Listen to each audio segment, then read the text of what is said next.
And now I'll introduce today's guest. Our guest today belongs to a small and very elite group of leaders in the Canadian business and financial sector.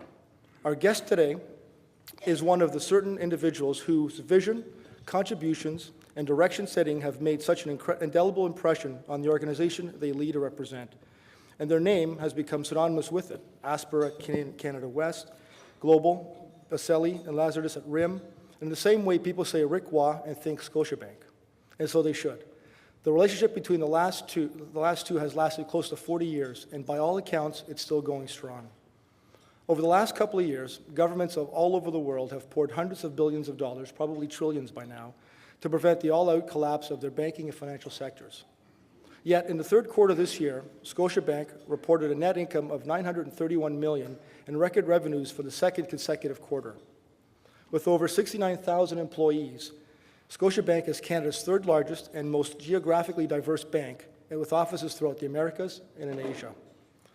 Credited with overseeing what some investors say is the best-run bank in Canada, the country that the Economic Forum just declared to have the soundest banking system in the world for the second year in a row, no one was surprised when Rick Waugh was appointed the co-chair of the International Committee on Market Best Practices by the Institute of International Finance. Working with the G20's top leaders and best financial and economic minds, his expertise in risk management, good governance, and shrewd strategies for sustainable growth is helping to shape the economic and fiscal policies that will govern the world's financial systems, trading exchanges, and regulatory frameworks. Today, he'll talk to us about the implications of his financial crisis, what it means for Canada, and the steps that are being proposed to help prevent it from happening again. Please welcome Rick Waugh, President and CEO of Scotiabank.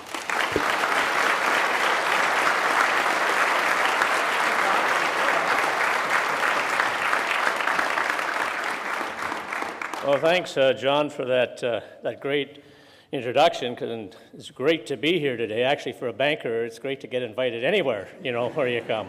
So we walked in, I heard a very strange sound. People were actually clapping. We don't get that very often in the last few years, and probably never got it even before then. So it is really a great opportunity to be here, John, and thank you and Ernst & Young for sponsoring and for a great turnout. And I see lots of colleagues and lots of friends, and that's great to have you here.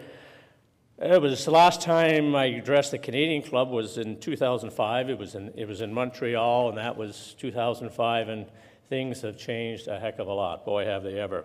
And so today I'm going to address something I think that is very relevant for all of us. It's called a world-class banking industry. And that's the Canadian experience, and I also think it's our Canadian opportunity.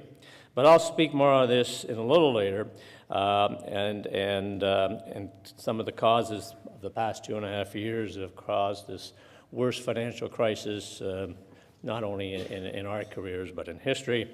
But I want to do it from a Canadian perspective. Here in Canada, and many years ago, we did have an opportunity to invent ourselves. Sir Wilfrid Laurier addressed this club in 1904 and said that while the 19th century was America's great leap forward, the 20th century was Canada's to lead. Well, as such, based on our geography, our heritage, we could aim high. The best of British government, French culture, American technology. What did we end up with? American culture, French government, and English technology. Well, but really, and now, I think we've proven that we are stronger than the sum of our parts. We are stronger than our geography and our heritage, and we do have something, our unique Canadian model, to bring to the world. So even better than trying to copy others, I think we have the potential in what is now Canada's own unique way, our own Canadian identity, to make this century ours, to make that leap forward. Importantly, others are starting to look at us in Canada as a true role model for the future. I know that we as Canadians like to poke fun at ourselves. We're humble, We often doubt ourselves, but we do, honestly, have a lot to be proud of. Because we've proven ourselves to be leaders in many areas, certainly in our strong economy and our values of fairness, decency, and democracy. So in particular, though, what I want to focus on today is the strength and the performance of our financial sector. And I'm sure you heard, and John mentioned, that during the crisis, the World Economic Forum ranked our banking system #1 for the world in its stability. It has also similarly been ranked by the IMF, Standard & Poor's, and just most recently, Moody's. Beyond this recognition, we should also recognize that Canadian banks have not cost the Canadian taxpayer anything. In fact, Canadian banks, almost unique in the world, and certainly the G7 world, have actually continued to pay tax and increasing government fees throughout the crisis. And I couldn't help but notice that it took a global crisis for the Canadian media to finally print a good story about our banks. I'm not counting on it, but they have done that. So seriously, Canada has earned the recognition, and we've received it on several levels. To have our financial system hold up so well during the crisis of such a magnitude is quite an achievement. And we should all feel proud about it, and we should take advantage of it. So I'd like to take the first part of my time with you to discuss some of the reasons, the overriding reasons why we are succeeding, why our banks, our financial system, and indeed our country remains in a strong position. Then, with these successes in mind, I'll make a few recommendations aimed at rebuilding a better global financial network. Things that I do see as critical not only for the success of the recovery, but also for long-term Canadian and global prosperity. So let's look at the Canadian financial system. I call it a system that is based on good governance. Canada's system is strong, top to bottom. We have good public governance, strong fiscal, monetary, and regulatory oversight, and we have good, prudent management of our financial institutions. Looking at our governance, Canada has had a solid macroeconomic policy framework that has produced excellent results. Our debt levels have remained very manageable. They not only compare favorably to the G7, but most measures, they are the absolute best. We've also benefited from a consistent and an effective monetary policy that has shown a firm grasp of the issues and has kept inflation low and stable. Canada also has, beyond doubt, a strong financial sector and a regulatory approach. We have a national, federally regulated banking system. The legislation is governed in the financial sector in the Bank Act, in Parliament.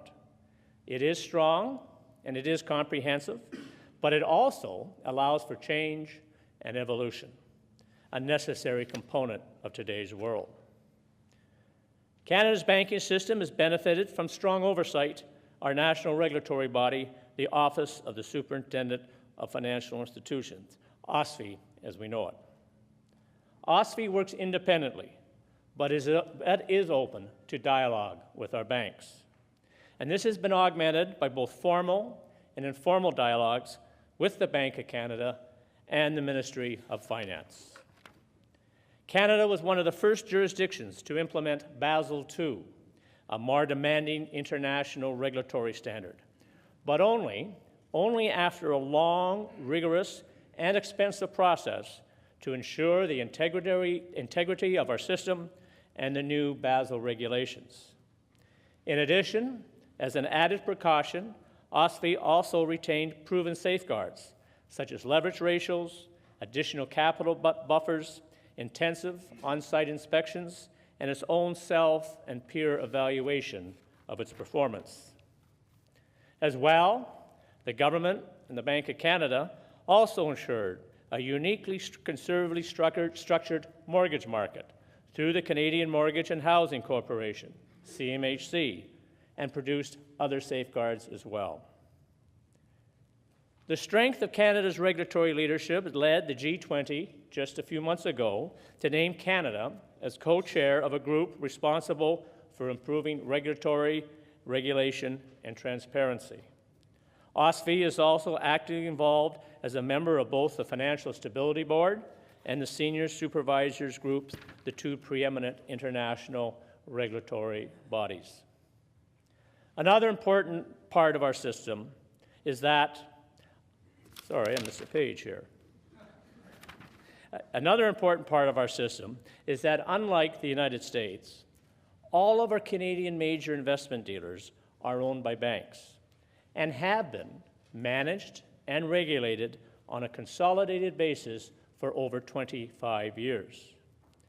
This has resulted in an integrated banking model under a single regulatory and management framework that has worked and survived one of the worst financial crises in history, without government bailouts or subsidies.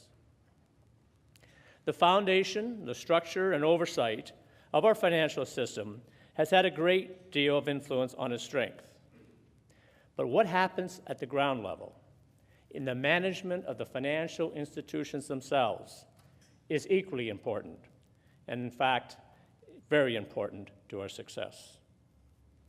Canadian banks have an undisputed record of good, prudent management that has been built over a period of many decades.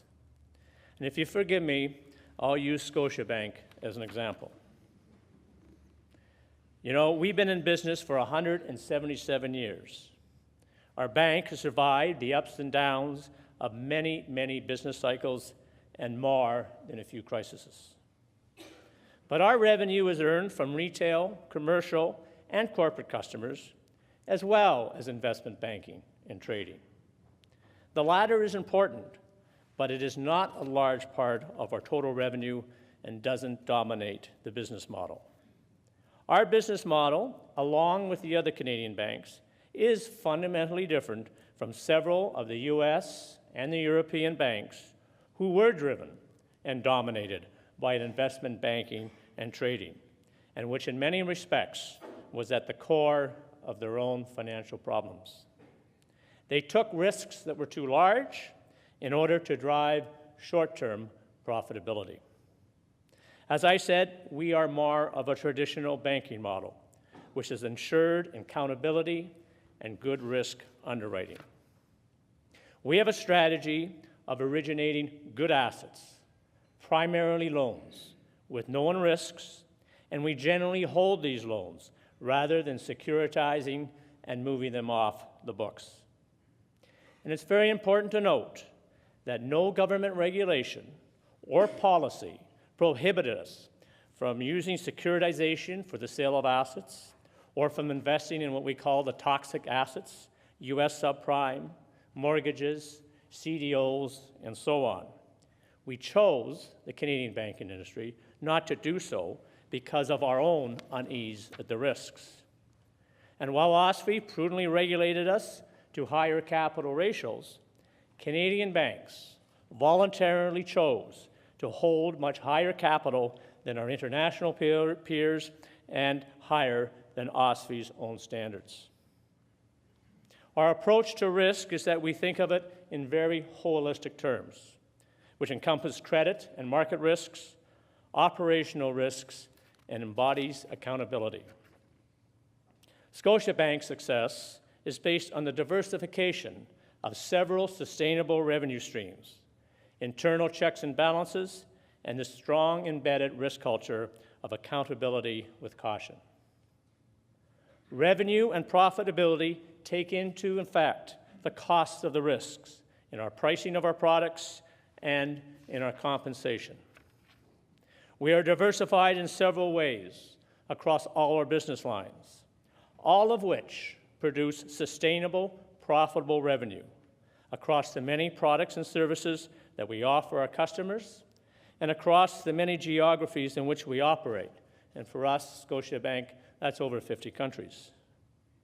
We also have a very strong internal and external audit and audit culture, underpinning our belief in checks and balances.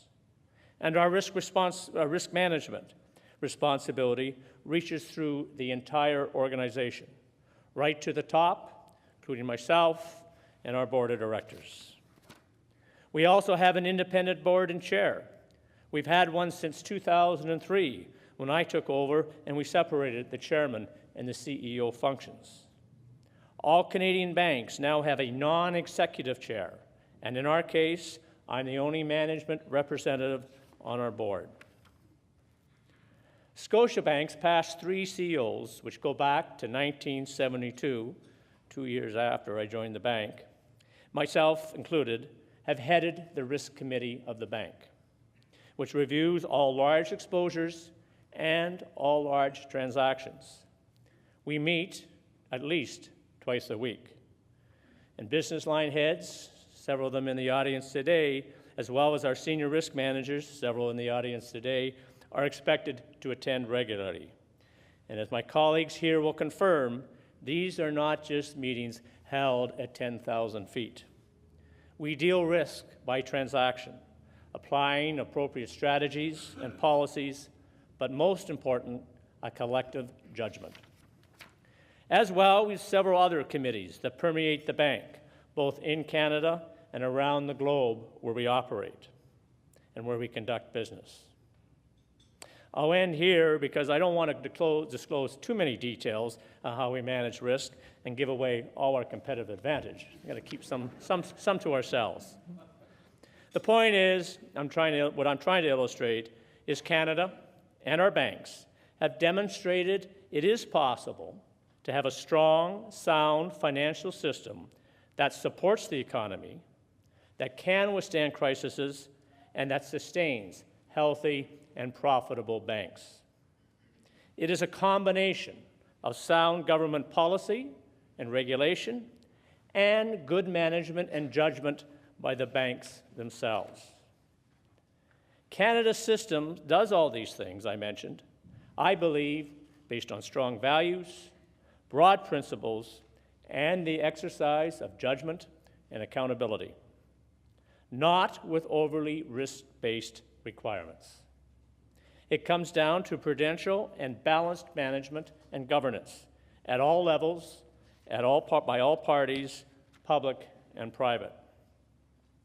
Right now, there are some very disturbing suggestions that include over-prospective rules that are being put forward in a number of international jurisdictions on how to structure and how to regulate the global financial sector to prevent further crises and strengthen the system for the future. These changes most certainly have to be made, and mistakes were made by all of us. But the risks of overreaction and damaging our return to economic growth are not to be treated lightly. These proposals must be thought through very carefully because the impacts can be significant. We must not try to fix things too quickly or to risk the probability of unintended consequences in restoring growth, which is still very, very fragile everywhere. And certainly for us in Canada, we want to make it clear that our system can always be improved, most definitely, but it is not broken. The remedies to fix those systems that are broken may not all be appropriate for us. Going forward, as we rebuild the global financial system and the new regulatory framework, the international regulators and policy centers could really learn a lot from Canada's example of a system that has survived the crisis and survived it in relatively good shape. We need to continue to work together to build a strong, stable system that can and should make improvements in Canada, but be very careful not to fix the parts that are not broken. So with this in mind, I took the liberty of making 2 broad recommendations. The first is we must always ensure collaboration of the issues of systemic and idiosyncratic risk amongst the regulators, the policy setters, and the private sectors. And we must allow for big and small institutions to fail.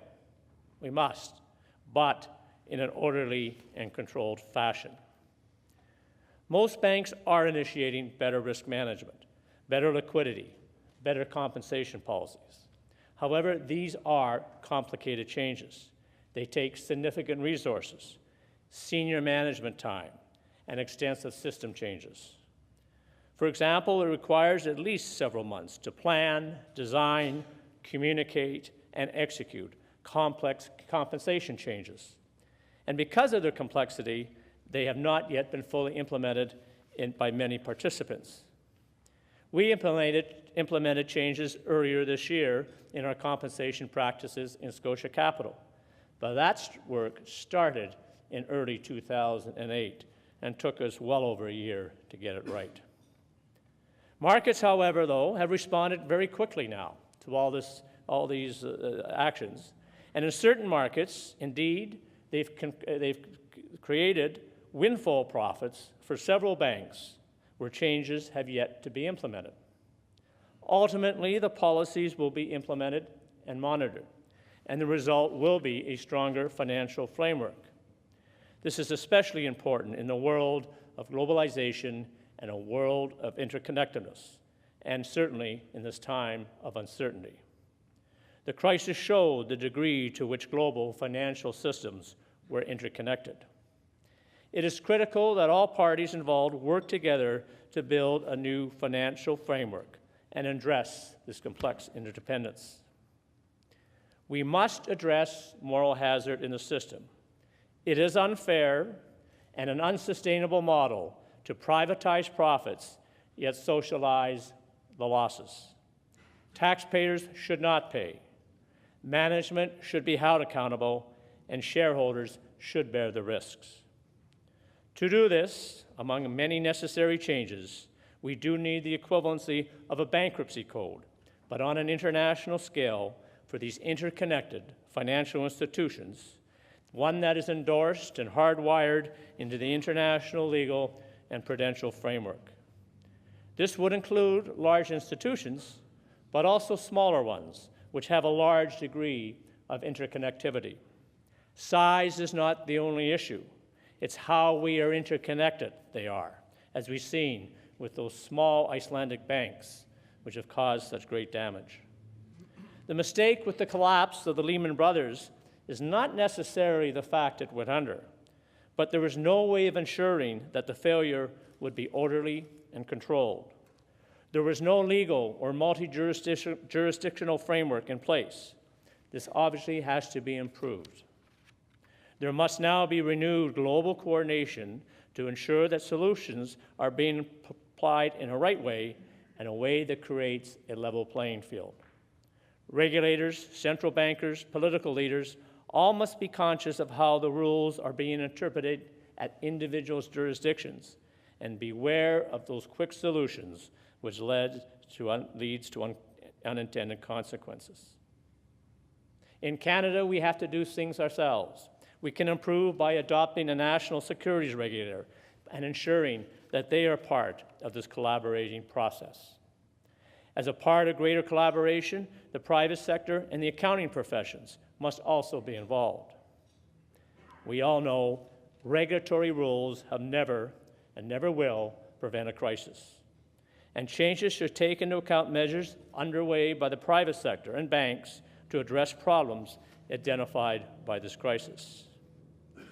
As is mentioned, I've had the honor of leading a significant work done by the Institute of International Finance, the IIF, which is an association that represents 380 the world's largest financial institutions to address the private sector best practices in response to this crisis. The financial industry has firmly recognized the need for wide-ranging improvements in business practices, and there's been tangible progress in implementing these recommendations. We will be releasing a report on the progress of these improvements December 9th in New York. Throughout the world, we are seeing a movement towards less leverage, better pricing of risk and liquidity, and better governance by global financial institutions. My other recommendation is that our financial institutions, regardless of any regulatory changes, must ensure a risk culture that includes accountability by all the participants, beginning at the top, including checks and balances, both internally and externally, and based on sound principles and values. I've said this before many times, risk management counts. It's what we do as financial institutions, and we should be doing it well. And those who do it well, are and will be successful. That's what will define our success and separate the winners from the losers. At Scotiabank, we've done this well. Not perfectly, improvements can be made, but well. Canadian banks in general have done it well, and certainly better than most. At our bank, we don't think of risk management as a separate division, but rather as a critical part of our entire organization, embedded at all levels, in all business lines, and in all our countries. This is how it must be viewed. We don't think of managing risk as a necessary evil. We think of it as a competitive advantage at our bank. The better we are at it, the more it benefits us, our customers, our employees, our shareholders, and of course, ultimately, the community at large. We were very proud that the consulting firm Oliver Wyman ranked Scotiabank among the top 10 best performing banks in the world during the worst part of this financial crisis. It doesn't mean that this period wasn't a challenging one for us. It's one I and my colleagues never ever want to go through again.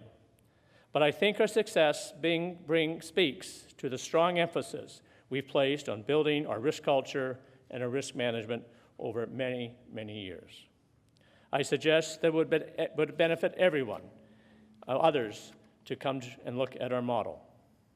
So in conclusion, these two broad recommendations I've made are focused on one thing: building a stronger, more resilient financial framework for the future, and contributing to the well-being of individuals and to our collective standards of living.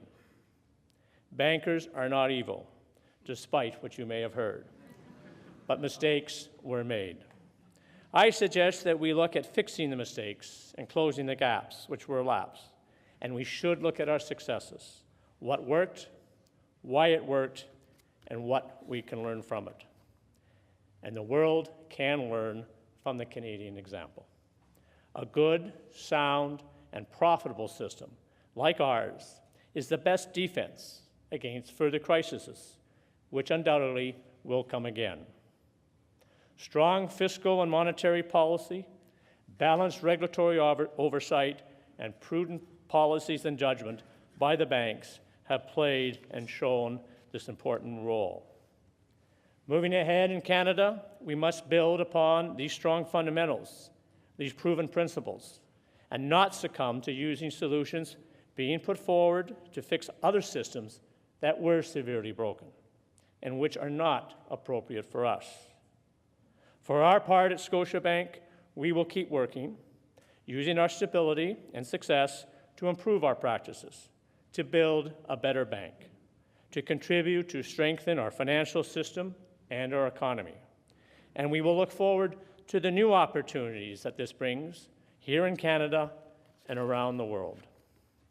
We do understand we have a role to play in the greater economy. We will continue to work with our customers during very difficult times, especially those in the hardest hit sectors. And we must continue to provide access to credit at competitive rates. We will also continue to work with our customers to grow and to seek out opportunities that exist in this new norm. Our regulators and political leaders must continue to work together to do so as well. Scotiabank is an international company based in Canada, and we have tremendous faith in our people, our government, and our businesses in Canada, and faith in the people and the economies in the 50 countries where we operate. As I travel around the world, I see the Canadian brand, the awareness of a true Canadian identity, and it has never been stronger.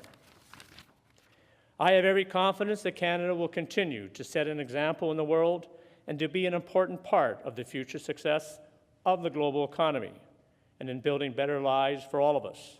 But we must, business and government, seize this unique opportunity. So yes, Canada, we have the opportunity to take our place in the world, in banking, in other industries, as a uniquely Canadian model that has led to a well-managed country based on sound principles and sound values. This can be our century. So Wilford was right. His timing was just a little bit off. Thank you very much.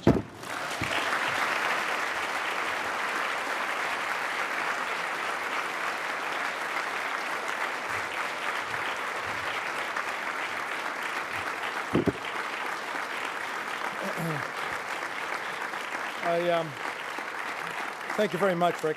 I'd now like to call on Irene David, Director of the Canadian Club, to come to the podium and thank our speaker.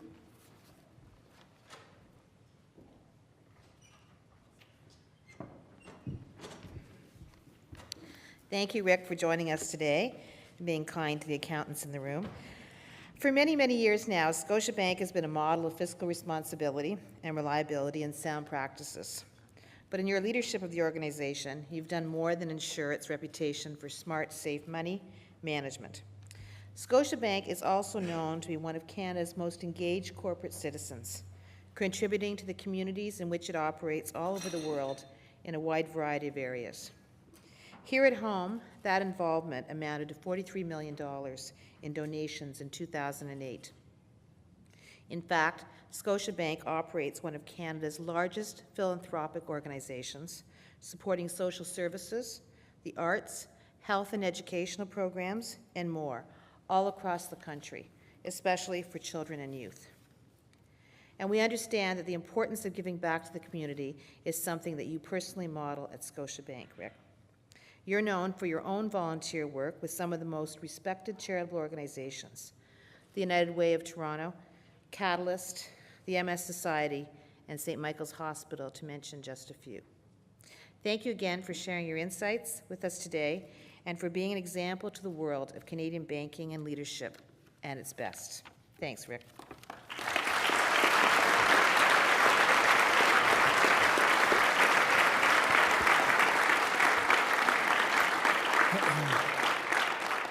Thank you, Irene, and thank you again, Mr. Waugh, for your words, and thank you, Ernst & Young, for making this event possible. This concludes our television programming live from Rogers, which will be broadcast, obviously, now and in future days and times to come. We are grateful to Rogers TV and 680 News for their continued promotion of the Canadian Club events. This meeting is now adjourned. Thank you all for coming.